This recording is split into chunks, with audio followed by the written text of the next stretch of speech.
இந்த வீடியோல நம்ம பார்க்கக்கூடிய கதை அப்படிங்கிறது நிறைய பேருடைய வாழ்க்கையில நடந்திருக்க வாய்ப்பு இருக்கு. அதனால இந்த வீடியோவை ஸ்கிப் பண்ணாம ஃபுல்லா பாருங்க. நிறைய இன்ஃபர்மேஷன் இந்த வீடியோல இருக்கும்.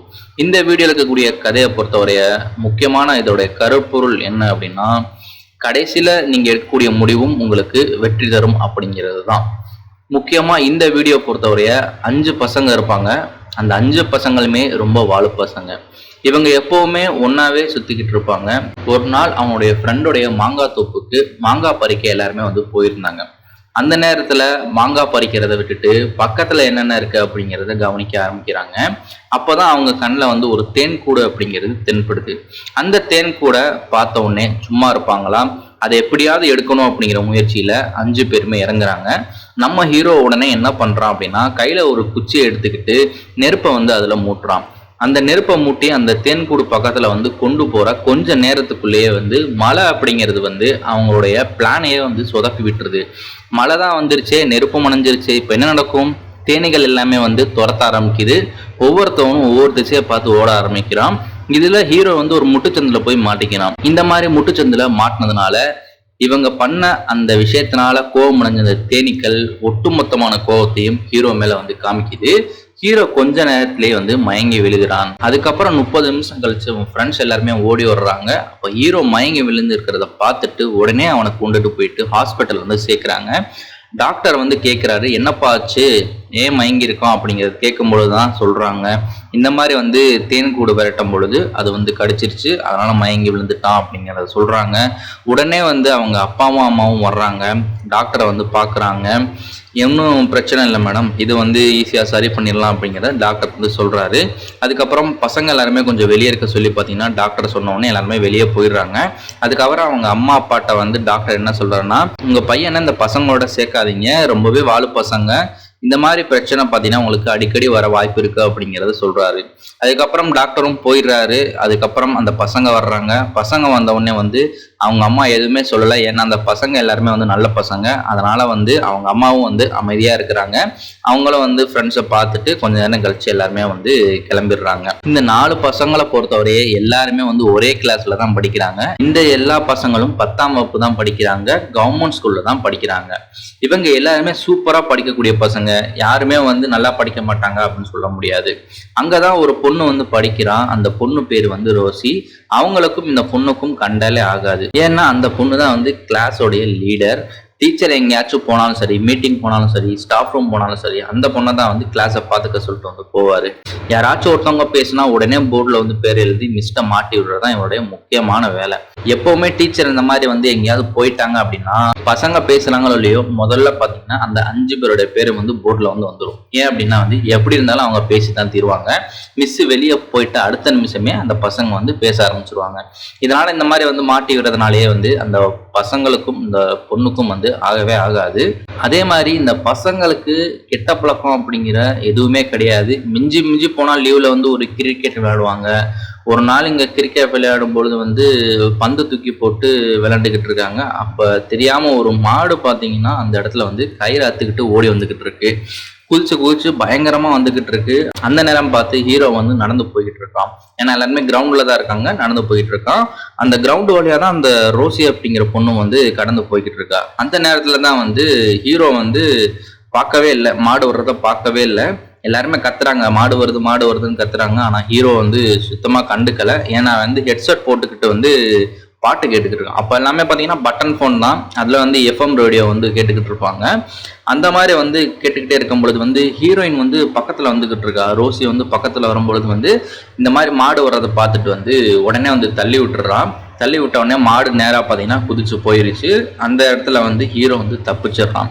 இப்பவே உங்களுக்கு தெரிஞ்சிருக்கும், ஒரு நாள் கூட ஹீரோ மாதிரி நடந்துக்க மாட்டான்.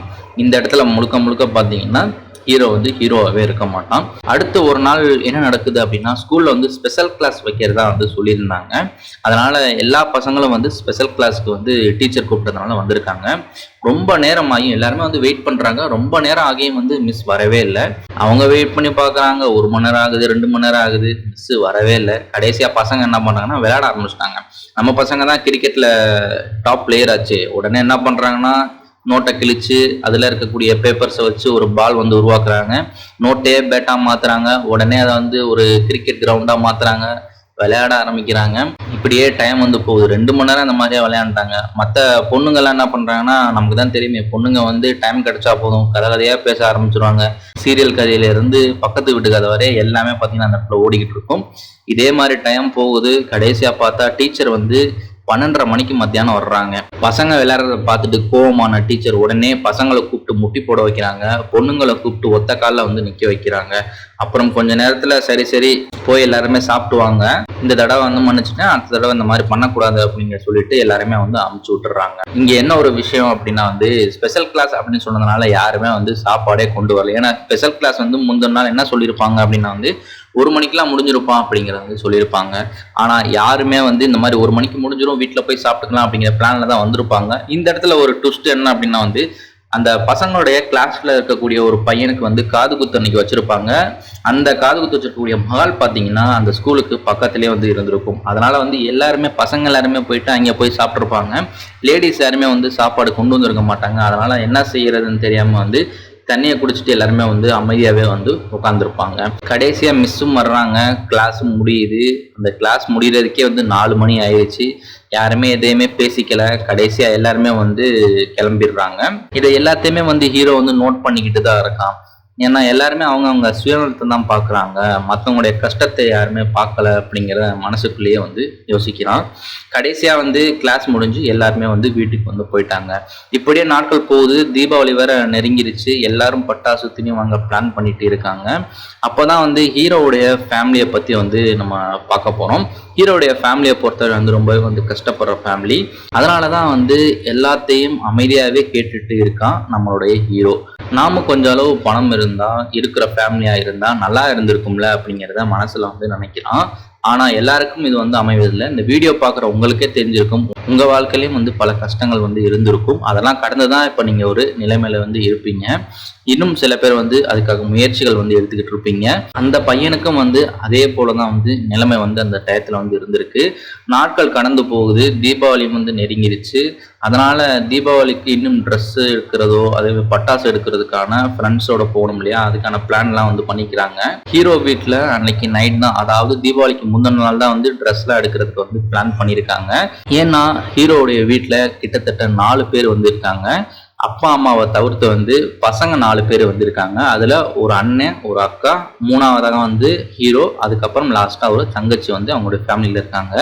எல்லோருமே ஸ்கூல் தான் வந்து படிக்கிறாங்க. யாருமே படித்து முடிச்சுட்டு வேலைக்கோ அல்லது வந்து படிப்பை இடையில நிறுத்தாமல் ஒரு வேலைக்கோ யாருமே போகலை. எல்லாருமே வந்து படிச்சுக்கிட்டு தான் இருக்காங்க. அவங்க அப்பா மட்டும் தான் வீட்டில் வந்து வேலைக்கு வந்து போகிறாங்க. அம்மா வந்து ஹவுஸ் ஒய்ஃபாக தான் வந்து இருக்காங்க.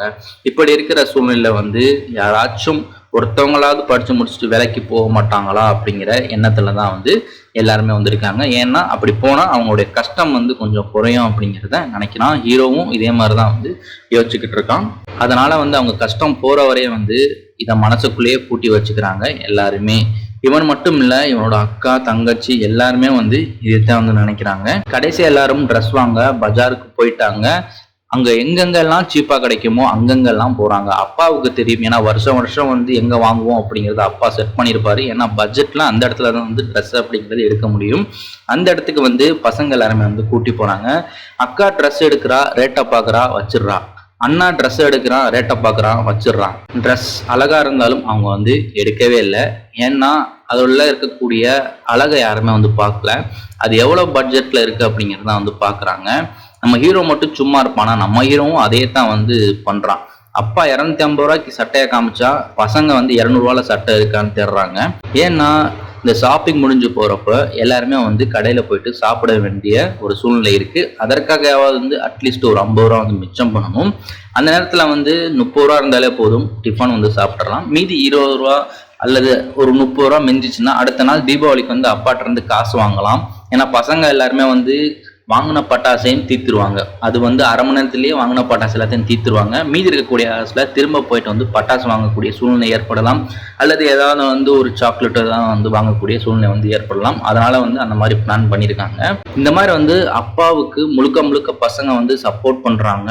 இந்த ஷாப்பிங் முடிஞ்சு ஹீரோ ஃப்ரெண்ட்ஸ் கூட வேற போக வேண்டியிருக்கு. ஹீரோ போய் சும்மா ஃப்ரெண்ட்ஸோட சுத்தத்தான் போறானே தவிர எதுவுமே வாங்க போறதே கிடையாது. ஏன்னா அவனுக்கு தெரியும் சூழ்நிலை அவனுக்கு எப்படி இருக்கு அப்படிங்கிறது. அவங்க ஃப்ரெண்ட்ஸுக்கும் இது எல்லாமே வந்து தெரிஞ்சிருக்கு. ஆனா எல்லாருமே ஒரு ஜாலியா இருக்கிறதுனால வந்து சுத்துறதுக்காக வந்து போறாங்க. கடைசியா தீபாவளி ஸ்டார்ட் ஆயிடுச்சு. ஃபேமிலி எல்லாருமே வந்து வந்துட்டாங்க. பட் ஹீரோ இன்னும் வரல. ஃப்ரெண்ட்ஸோட சுத்திட்டு நைட் பார்த்தீங்கன்னா லேட்டாக தான் வர்றான் வீட்டுக்கு. இவனோட போன ஃப்ரெண்ட்ஸ் எல்லாருமே வந்து வந்துட்டாங்க. இன்னும் ஹீரோ வந்து எந்திரிக்கவே இல்லை. ஏன்னா ஹீரோ வந்து லேட்டாக வந்ததுனால வந்து டயர்டாக தூங்கிட்டான். கடைசியாக காலையில் 11 மணி ஆயிடுச்சு. இன்னும் எந்திரிக்கவே இல்லை. இப்போ வந்து 11:10க்கு தான் வந்து ஹீரோவே எந்திரிக்கிறான். இவனுக்கு இப்போதான் வந்து தீபாவளி ஸ்டார்ட் ஆயிருக்கு. வெளியே வந்து பார்த்த உடனே வந்து ஓன்னு அழுக. என்னடான்னு பார்த்தா அவன் வீட்டு முன்னாடி ஃபுல்லா பட்டாசு குப்பையா இருக்கு. இவங்க அண்ணனும் அக்காவும் 2 பேருமே இவன் வாங்கின பட்டாசெல்லாம் வெடிச்சு தீர்த்துட்டாங்க அப்படிங்கிற மாதிரி நினைக்கிறான். பட் அது வந்து காத்துல பக்கத்து வீட்டுல விட்டா பட்டாசு அது காத்துல பறந்து வந்து இவங்க வீட்டுக்கு முன்னாடி கிடக்கு அப்படிங்கிறத அக்கா சொன்னோடனே அதுக்கப்புறம் அமைதியா வந்து போயிடலாம். அதுக்கப்புறம் வீட்டுல போய் பாக்குறான் பட்டாசு இருக்கு. எடுத்து குளிக்க கூட இல்லை. உடனே பட்டாசை வந்து தெறிக்க விடுறான். பட்டாசை சும்மா வச்சாலும் பரவாயில்ல, பட்டாசை வச்சுட்டு அது மேல வந்து கொட்டாச்சி வைக்கிறது, இல்ல வந்து உடஞ்சு போன தட்டை வைக்கிறது, இல்ல வந்து ஏதாவது ஒரு பாக்ஸை வைக்கிறது, இந்த மாதிரி வந்து செய்யாத சேட்டையெல்லாம் வந்து செஞ்சுட்டு திரியறான். இந்த மாதிரிதான் பொதுவாகவே வந்து பசங்க வந்து விளையாடுவாங்க. நெக்ஸ்ட் வந்து பசங்களோட போயும் இதே தான் வந்து பண்றான். ஒரு வேலையா தீபாவளி செம்மையா ஜாலியா போயிடுச்சு. அடுத்த நாள் வந்து ஸ்கூல் வந்து ஸ்டார்ட் ஆக போகுது. தீபாவளி முடிஞ்சு உடனே ஸ்கூல் வச்சா யாராச்சும் ஸ்கூலுக்கு போவாங்களா என்ன? இருக்கிற டயர்டுக்கு ஒரு நாள் லீவை போட்டு அடுத்த நாள் தான் வந்து போவாங்க. இந்த மாதிரி நிறைய பேர் வாழ்க்கையில் நடந்திருக்கும். இந்த மாதிரி தான் வந்து ஹீரோவும் வந்து பண்றான். அப்பா நல்லா பிடிச்சி திட்டுறாரு. வெளியே போகிறதுனா கேட்குறானா, வெளியே போய் சுத்திட்டு இப்போ லீவை போட்டான் பாரு அப்படின்னு அப்பாவும் வந்து திட்டுறாரு. ஹீரோ ஒரு வழியா வந்து தீபாவளி முடிஞ்சு ஸ்கூல் லீவும் முடிஞ்சு இப்போ வந்து ஸ்கூலுக்கு போக தயாராயிட்டான். எல்லாருமே பசங்க எல்லாருமே வந்து ஸ்கூல்ல மீட் பண்றாங்க. ஜாலியா அன்னைக்கு வந்து போகுது. ஸ்கூல்ல வந்து பார்த்தா ஸ்கூல் உள்ளக்கெல்லாம் வந்து பட்டாசு குப்பையா கிடக்கு. என்னடான்னு பார்த்தா அங்க பக்கத்துல இருக்கிற எல்லாருமே வந்து பட்டாசு விட்டு ஸ்கூலை வந்து குப்பையாக்கி வச்சிருக்காங்க. ஹெட் மாஸ்டர் பிடிச்சி திட்டுறாங்க. யாரு பண்ணதுன்னு எல்லா டைமே கேட்குறாங்க. நம்ம பசங்களாம் அன்னைக்கு வந்து இந்த ஸ்கூல் சைடு வந்திருப்பாங்க. ஆனா பட்டாசு எதுவும் விட்டுருக்க மாட்டாங்க. சும்மா வந்து கிரிக்கெட் விளையாட வந்திருப்பாங்க. உடனே அதை பார்த்துட்டு ஒவ்வொருத்தனும் வந்து நைஸா ஓடி போயிட்டு கிளாஸ்ல போயிட்டு உட்காடுறாங்க. ஃப்ரெண்ட்ஸ் ஒருத்தனா வந்து பிரேயர்ல இருந்து இந்த மாதிரி வந்து கலந்துக்கிறாங்க. நாட்கள் வந்து அப்படியே போகுது. 10th எக்ஸாம் வேற வந்து நெருங்கிடுச்சு. இந்த நேரத்துல தான் வந்து ஒரு சில சூப்பரான இன்ட்ரெஸ்டிங்கான விஷயங்கள் வந்து நடக்குது. இவ்வளவு நாள் கிரிக்கெட்டும் கதையும் பேசிக்கிட்டு இருந்த எல்லாருமே வந்து இப்ப முழுக்க வந்து படிக்க ஆரம்பிக்கிறாங்க. ஏன்னா எக்ஸாமுக்கு 3 மாசம் தான் இருக்கு. ஃபுல்லா எல்லாருமே வந்து படிக்க ஆரம்பிச்சிட்டாங்க. யாருமே வந்து இப்போ பேசுறதில்ல. ஒருத்தவங்க கிளாஸ்ல எல்லாருமே வந்து படிக்கிற சவுண்டு தான் கேட்குறது தவிர பேசுகிற சவுண்டு எதுவுமே வந்து கேட்கல. அந்த மாதிரி வந்து மாறிடுச்சு. ஏன்னா 10th எக்ஸாம் வந்து ரொம்பவே பக்கத்தில் வந்து நெருங்கிடுச்சு. 10th நல்லா மார்க் எடுத்தால் தான் வந்து 11th ஒரு நல்ல குரூப் வந்து போக முடியும். அப்போ தான் ஒரு டாக்டரோ ஒரு இன்ஜினியரோ ஆக முடியும். அப்படிங்கிறதுனால வந்து இவங்க எல்லாருமே வந்து இப்போ படிக்கிறதுல மட்டுமே வந்து கான்சென்ட்ரேஷன் பண்ணுறாங்க. ஏன்னா எல்லாருக்குமே வந்து வீட்டில் வந்து கஷ்டம் அப்படிங்கிறது இருக்கு. இவங்க படித்து நல்லா வந்தால் தான் வந்து அவங்களோட ஃபேமிலியோட கஷ்டமும் வந்து போகும் அப்படிங்கிறது இவங்க எல்லாருக்குமே தெரியும். இப்போ வந்து பரீட்சை டைம் டேபிளும் வந்து விட்டுட்டாங்க. பரீட்சை டைம் டேபிள் விட்டது எல்லாருக்கும் ஒரே வந்து சங்கடமா போச்சு. ஏன்னா ஒரு நாள் கூட லீவ் இல்லை. ஒரு எக்ஸாமுக்கு இன்னொரு எக்ஸாமுக்கு இடையில அட்லீஸ்ட் ஒரு நாள் லீவ் இருந்தாலும் பரவாயில்ல. இப்போ வந்து ஒரு நாள் கூட வந்து லீவ் இல்லாமல் இருக்கிறதுனால வந்து எல்லாருமே வந்து டென்ஷனா இருக்காங்க. ஏதோ டிவி சீரியல் திங்கள் முதல் வெள்ளி வரைன்னு போடுவாங்க இல்லையா, அந்த மாதிரி வந்து ஃபர்ஸ்ட் டே தமிழ் தொடங்கி 5வது நாள் பார்த்தீங்கன்னா சோசியல் சயின்ஸ் வந்து முடியுது. ஃபர்ஸ்ட் டே தமிழ் எக்ஸாமுக்கே பார்த்தீங்கன்னா அவன் அலறடிச்சுக்கிட்டு ஓடி விடுறான். ஏன்னா அவங்க எக்ஸாம் வந்து அவங்க ஸ்கூல்லேயே தான் எழுத போகிறாங்க. எக்ஸாமுக்கு டைம் வேறு ஆச்சு, டயத்துக்கு வரணும் இல்லையா, அதனால் வந்து எல்லாருமே ஓடி வர்றாங்க. இப்போ எக்ஸாம் வந்து ஸ்டார்ட் ஆகிடுச்சு. ஒவ்வொருத்தவங்களும் வந்து கலர் பேனா வச்சு வந்து ஏதோ வண்ணம் தீட்டிக்கிட்டு இருக்காங்க. ஹெட்டிங்ஸ்லாம் கலர் பேனா எழுதுறாங்க. இந்த மாதிரி பார்த்தீங்கன்னா எழுதுனா வந்து எக்ஸ்ட்ரா மார்க் கிடைக்கும்னு மிஸ் சொல்லியிருப்பாங்க. அதனால் வந்து எல்லாருமே எழுதுறாங்க. பொண்ணுங்கள்லாம் பார்த்தீங்கன்னா அடிஷ்னல் பேப்பர் வாங்கிட்டே தான் இருக்காங்க. என்ன எழுதுறாங்கன்னே தெரில. அந்த மாதிரி பார்த்தீங்கன்னா போய்கிட்டு இருக்கு. ஹீரோ யோசிக்கிறான், என்னம்மா கோலம் போடுறதுக்கு எவ்வளோ பேப்பர் வாங்குறீங்க, ஒரே பேப்பராக வாங்கி குமிக்கிறீங்க. கிளாஸில் டெஸ்ட்டு வச்சா மட்டும் வந்து 2 பேப்பர் தான் கொண்டு வர்றது. ஆனால் எக்ஸாமில் ஃப்ரீயாக பேப்பர் கொடுக்குறாங்கன்னு சொன்னோடனே வந்து எக்ஸ்ட்ரா கொஸ்டின்ஸ்லாம் எழுதி வந்து ஃபில் பண்ணுறீங்க இல்லையா அப்படிங்கிறத வந்து மனசில் நினைக்கிறான். இப்படியே 5 நாள் எக்ஸாம் முடியுது. 1 மாதம் லீவும் வந்துருச்சு. 1 மாதம் லீவு முடிஞ்சு இப்போ எல்லாருமே வந்து ரிசல்ட்டுக்காக வெயிட் பண்ணிக்கிட்டு இருக்காங்க. எப்படா ரிசல்ட் வரும்னு வெயிட் பண்ணிக்கிட்டு இருக்காங்க.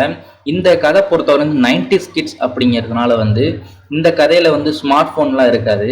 அவங்க வந்து ரிசல்ட் பார்க்கணும் அப்படின்னா பக்கத்தில் இருக்கக்கூடிய கம்ப்யூட்டர் சென்டருக்கோ அல்லது யாராவது ஒருத்தவங்க லேப்டாப்போ இல்லை கம்ப்யூட்டரோ வச்சுருந்தாங்கன்னா அவங்ககிட்ட தான் வந்து அவங்க கேட்க வேண்டியிருக்கும். ஒரு ரிசல்ட் பார்க்குறதுக்கே வந்து 10 ரூபா 20 ரூபா அவங்க செலவிட வேண்டியிருக்கும். கிளாஸில் எல்லாருமே வந்து பாஸ் ஆகிட்டாங்க, ஒரு வழியாக எல்லாருமே வந்து பாஸ் ஆகிட்டாங்க. எல்லாருமே வந்து ஒரு நல்ல குரூப் வந்து எடுக்க போகிறாங்க. இப்போ உங்களுக்கு தெரிஞ்சிருக்கும் இந்த கதையை பொறுத்தவரை வந்து கடைசி நேரத்தில் நீங்கள் எடுக்கக்கூடிய ஒரு முடிவு கண்டிப்பாக உங்களுக்கு வந்து வெற்றியை தரும். இதனால் வந்து யாராச்சும் ஒருத்தவங்க ஒரு எக்ஸாம் இருக்குது நம்ம படிக்கலை அப்படின்னா லாஸ்ட்டு 3 மாதம் படித்தா கூட உங்களுக்கு வெற்றி அப்படிங்கிறது கிடைக்கும். ஆனால் அதற்கான முழு முயற்சியும் வந்து அதில் மட்டுமே இருக்கணும் அப்படிங்கிறது தான் வந்து இந்த கதையோட பொருள். இந்த வீடியோ பிடிச்சிருந்தா லைக் பண்ணிக்கோங்க, உங்கள் ஃப்ரெண்ட்ஸோட ஷேர் பண்ணிக்கோங்க, நம்ம சேனலை சப்ஸ்கிரைப் பண்ணிக்கோங்க. இந்த மாதிரி நிறைய வீடியோ வந்து இனிமேல் வரும். நெக்ஸ்ட் வீடியோவில் மீட் பண்ணுவோம். பாய்.